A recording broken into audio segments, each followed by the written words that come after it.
Bismillahirrahmanirrahim. Assalamualaikum warahmatullahi wabarakatuh. Waalaikumsalam warahmatullahi wabarakatuh. Apa kabar semuanya anak-anakku? Alhamdulillah, alhamdulillah, luar biasa. Tetap semangat. Allahu Akbar. Alhamdulillah. Oke, sekarang kita sebelum pembelajaran kita berdoa dulu. Yang memimpin ketua kelasnya yaitu Ananda Samsul Bahri. Silakan memimpin doa untuk teman-temannya. Silakan Ananda. Teman-temanku sekalian yang sama-sama semangat dalam belajar agama, mari kita mulai pembelajaran ini dengan doa sebelum belajar. Yuk kita mulai doa bersama. Bismillahirrahmanirrahim. Alhamdulillahi rabbil Islam dina wa bi Muhammadin nabiyya wa rasulah rabbi zidni ilma warzuqni fahma. Amin. Alhamdulillah, terima kasih Ananda Samsul yang telah memimpin. Semoga dengan membaca doa sebelum belajar kita dimudahkan dalam pembelajaran di hari ini. Amin, amin ya rabbal alamin. Oke, untuk menambah cinta kita terhadap bangsa Indonesia, kita akan menyanyikan lagu Indonesia Raya yang akan dipimpin oleh Adinda Ifat Sutihat. Teman-teman semuanya, mari kita berdiri untuk menyanyikan lagu Indonesia Raya. Dimohon berdiri semua. Hiduplah Indonesia Raya. Ya, terima kasih teman-teman. Dipersilakan duduk kembali. Oke, terima kasih Adinda Ifat yang telah memimpin menyanyikan lagu Indonesia Raya. Semoga dengan menyanyikan lagu Indonesia Raya, kita semakin cinta kepada negara kita, ya Indonesia Raya. Indonesia. Oke, selanjutnya kita akan memulai pembelajaran. Terlebih dahulu, Bapak akan mengabsen kalian. Dilihat dari jumlah tempat duduknya masuk semua. Alhamdulillah, tidak ada yang tidak hadir. Hadir semua Pak. Hadir semua Alhamdulillah. Alhamdulillah semua hadir. Kita akan lanjut ke materi selanjutnya. Ya, minggu lalu kita sudah mempelajari tentang bab 3 cita-cita aku menjadi anak soleh, temanya yaitu perilaku jujur. Sekarang kita akan mempelajari tema 2 yaitu hormat dan patuh kepada kedua orang tua dan guru. Lanjut. Tujuan pembelajaran yang Bapak harapkan setelah pembelajaran hari ini, didik mampu menentukan makna atau arti sikap hormat dan patuh kepada kedua orang tua dan guru, menguraikan akibat tidak memiliki perilaku hormat dan patuh kepada orang tua dan guru, menyimpulkan contoh sikap hormat dan patuh kepada orang tua dan guru, dan yang keempat, menyimpulkan manfaat sikap hormat dan patuh kepada orang tua dan guru. Kita akan melanjutkan slide berikutnya. Yang pertama, kita akan mempelajari hormat dan patuh kepada kedua orang tua. Hormat kepada orang tua adalah menghargai kedua orang tua dengan senantiasa berbuat baik kepada mereka, ta'zim, khidmat, dan senantiasa memuliakan mereka. Orang tua terdiri atas ayah dan ibu. Dari pernikahan mereka lahirlah anak, yaitu kita. Mulai dari dalam kandungan selama 9 bulan dari ibu lamanya hingga kini besar, merekalah yang mengasuh, membimbing, memberi makan dan pakaian, mendidik serta menyuruh mengaji dan menyekolahkan. Dalam membesarkan anaknya, mereka menghadapi berbagai masalah dalam kehidupan. Maka dari itu mereka pun berdoa, "Ya Allah, jikalau anakku ini orang yang soleh, yang taat kepadamu, dan patuh kepada orang tuanya, serta berguna bagi bangsa dan negara." Islam mengajarkan umatnya untuk hormat dan patuh pada orang tua. Taat dan berbakti pada orang tua merupakan salah satu akhlak mulia di sisi Allah Subhanahu wa Ta'ala. Di dalam Al-Quran, perintah untuk hormat dan patuh pada orang tua ditempatkan di bawah iman kepada Allah Subhanahu wa Ta'ala, sebagaimana tergambar dalam surat Al-Isra ayat 23. Nah, Bapak mau minta tolong kepada Ananda Didi, tolong dibacakan surat Al-Isra ayat 23 berikut artinya. Bismillahirrahmanirrahim. وَقَضَى رَبُّكَ أَلَّا تَعْبُدُوا إِلَّا إِيَّاهُ وَبِالْوَالِدَيْنِ إِحْسَانًا. Artinya, dan Tuhanmu telah memerintahkan agar kamu jangan menyembah selain Dia, dan hendaklah berbuat baik kepada ibu bapakmu. Alhamdulillah, terima kasih pada Ananda Didi, luar biasa Ya, Pak. bacanya, tajwidnya keras juga bacanya. Semoga yang lain bisa mengikuti Didi dalam pembacaan tajwid dan pembacaan ayat suci Al-Quran. Oke, kita lanjut. Dalam setiap kegiatan, terutama perihal penting seperti berpergian, menuntut ilmu, berjihad, atau melakukan perjalanan usaha dan lain sebagainya, sangat penting untuk memohon ridho orang tua terlebih dahulu. Hal ini disebabkan berkah Allah Subhanahu wa Ta'ala beriringan dengan ridho orang tua. Sebagaimana sabda Nabi Muhammad Sallallahu Alaihi Wasallam. Bapak bacakan ya. Ridallahu fi ridal walidaini wa sukhtullahi fi sukhtil walidain. Rawahul Baihaqi. Ridho Allah terletak pada ridho orang tua, dan murka Allah terletak pada murka orang tua. Hadis riwayat Baihaqi. Nah, maksud hadis ini adalah jikalau nanti kalian sudah sudah besar, berpergian, kalian sungkeman sama orang tua. Cium tangannya, jangan sampai mencium orang tua jidatnya, tapi tangan langsung. Karena itu di tangan orang tua, ayah, ibu kalian, itulah ridhonya Allah datang kepada kamu. Orang tua ridho, maka Allah pun ridho kepada kamu dalam perjalanan. Atau kamu selanjutnya sudah besar, mencari pekerjaan, Mak, Pak, tolong doakan saya ya untuk mencari pekerjaan. Insya Allah, doa orang tua, insya Allah kabulkan.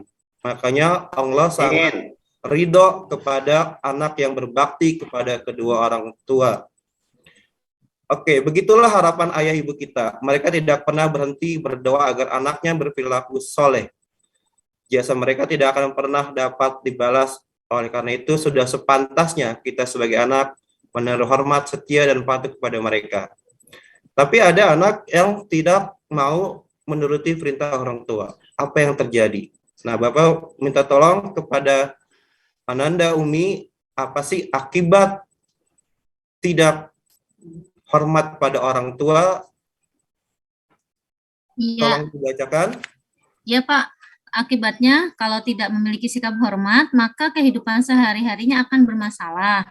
Kemudian, sulit untuk mencapai kesuksesan, tidak mendapatkan kedamaian dalam hidup, dikucilkan oleh orang sekitar, tidak dipandang baik karena memiliki attitude yang buruk. Orang sekitar juga akan sulit menghormati. Itu akibat, Pak, kalau kita nggak hormat sama orang tua. Oke, Alhamdulillah Umu sudah membacakan dengan baik. Inilah akibat bagi anak yang tidak mau menuruti perintah dari orang tua. Dan bagaimana sih kalau contoh sikap hormat pada orang tua, apa yang akan kita dapatkan? Ananda Iit, tolong dibacakan. Ya, Pak. Yang pertama, menghargai pendapat orang tua. Yang kedua, berbahasa dan bertutur kata yang sopan kepada orang tua. Menjaga amanah yang diberikan oleh orang tua. Terus bersifat rendah hati kepada orang tua. Menaati perintah orang tua. Terus tidak berbohong kepada orang tua. Pamitan kalau kita mau pergi, Pak. Selanjutnya kita harus bisa menjaga nama baik orang tua ya, Pak ya? Iya, betul sekali. Inilah contoh hormat kita kepada orang tua. Makanya kita harus menjaga nama baik orang tua dimanapun kita berada, baik di rumah, Siapa? baik di sekolah maupun di luar sekolah dan di luar rumah. Ini adalah sikap kita cinta hormat pada orang tua. Lalu yang selanjutnya bagaimana sih manfaat kalau kita hormat pada orang tua akan mendapatkan pahala? Allah sudah memberikan pahala yang luar biasa bagi kita yang mau hormat pada orang tua, bahkan setara dengan jihad di jalan Allah.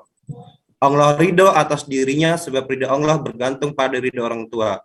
Dan menjadi jalan kita nih untuk masuk ke dalam surganya Allah karena kita merawat orang tua kita, baik orang tua kita dalam keadaan sehat maupun dalam keadaan sedang sakit. Hidup menjadi lebih tenang sebab terhindar dari dosa dan perasaan bersalah, mendapatkan kemuliaan dan penghormatan dari sesama manusia, serta berbakti kepadanya akan menjadikan hidup berkah, kesusahan dimudahkan, urusan dilancarkan, dan lain sebagainya. Oke, selanjutnya kita akan masuk bagaimana sih hormat kepada ibu, bapak, guru. Maknanya yaitu menghargai, mematuhi, serta mendengarkan segala yang disampaikan oleh guru dan melaksanakannya dengan sebaik-baiknya. Guru adalah pengganti orang tua kita di sekolah.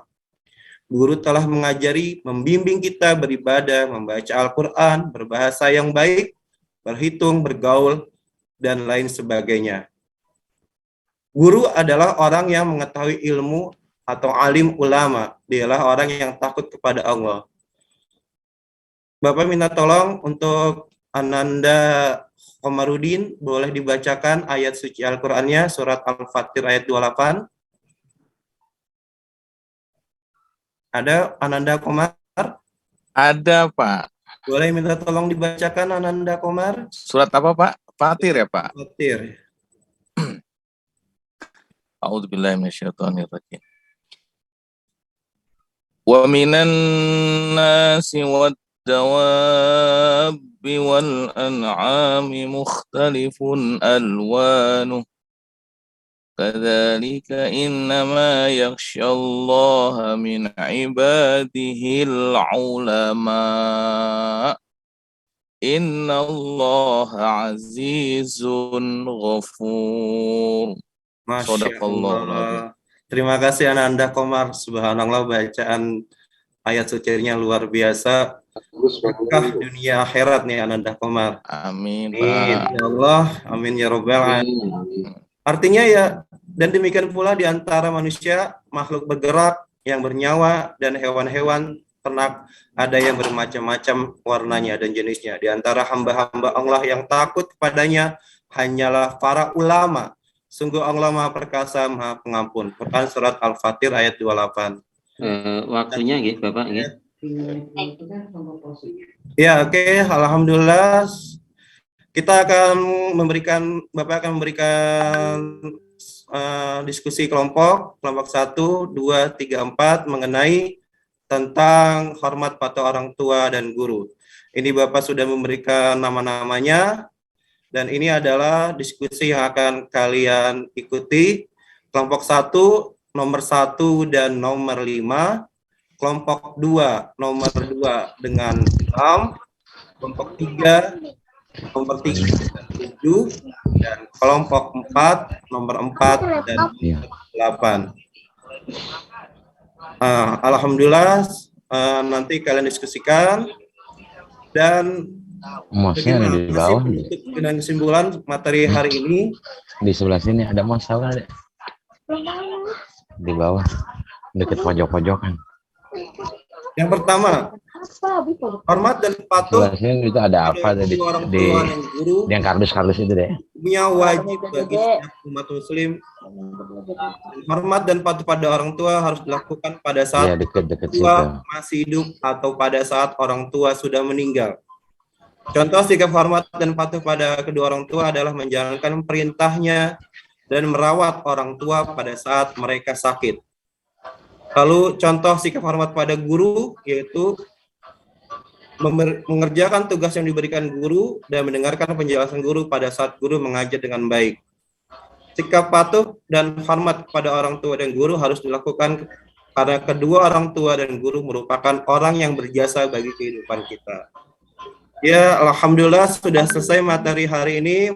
Semoga kalian bisa mengambil makna materi hormat dan patuh kepada orang tua dan guru, dan kita akan berjumpa kembali di materi yang keempat, yaitu bulan puasa yang indah. Demikian dari Bapak. Billahi taufiq wa hidayah. Wassalamualaikum warahmatullahi wabarakatuh. Waalaikumsalam warahmatullahi wabarakatuh. Dua untuk Bapak Barlian. Kayaknya tadi Bapak Barlian nih rada grogi nggih. Ya Bapak Barlian ya. Boten gitu. Nggih, apa boten? Boten. Oh iya. Maaf, pakai bahasa Jawa ya. Persepsi belum terlihat Pak Barlian, kemudian kesimpulannya juga masih berpusat pada guru dan tentunya lebih dominan ceramah. Terus yang ketiga Ibu Ifat, persepsinya juga belum ada. Terus yang tadi kemungkinan dalam perasaan saya mungkin persepsinya mau pakai video, tetapi belum jelas videonya bagaimana, sudah ditanyakan, coba jelaskan tadi nggih. Nah ini menjadi kurang mengena. Terus baik. Terima kasih Pak. Saya masuk nggih. Monggo Bapak.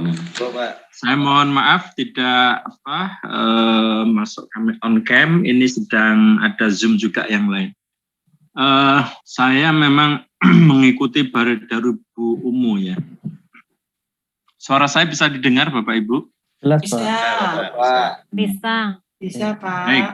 Jadi saya kalau untuk grup ini sebenarnya kalau menurut saya lebih rileks, lebih natural.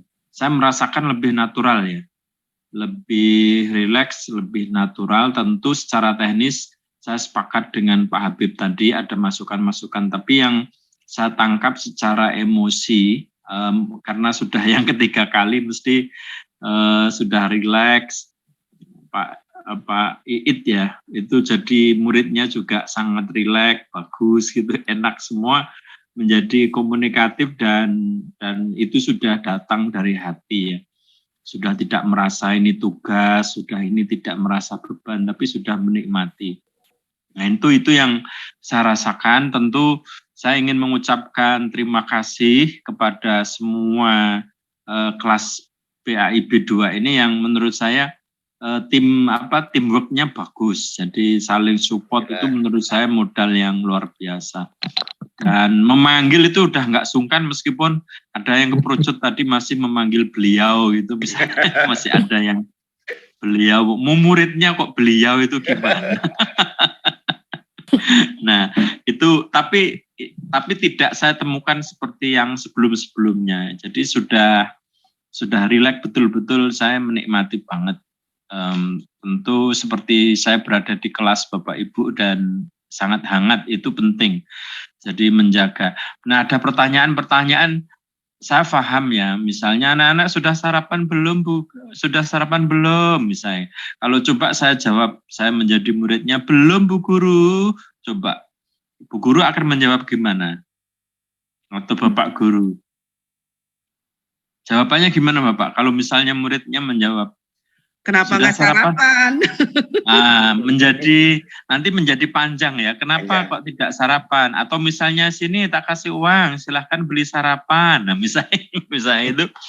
Nah menurut saya supaya efisien tetapi juga substantif, misalnya anak-anak sudah siap ya. Nah kecuali memang ada yang belum, maaf Bu saya belum siap. Itu menurut saya lebih fokus kepada yang belum siap.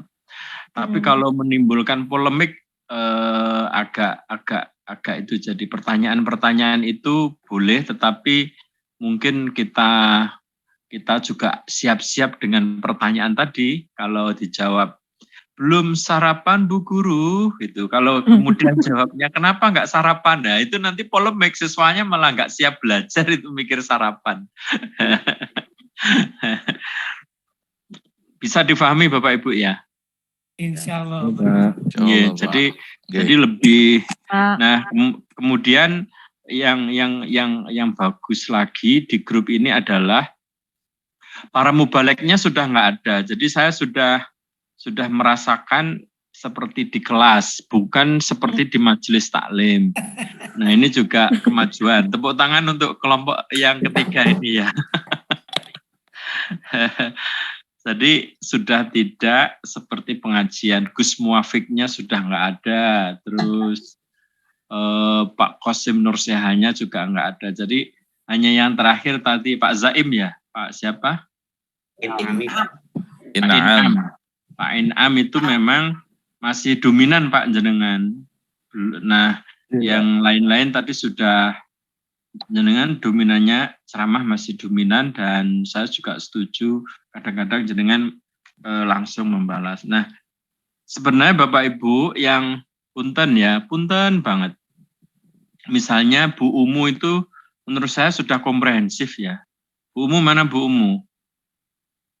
Hadir Pak, saya. Ya, hadirah nggih.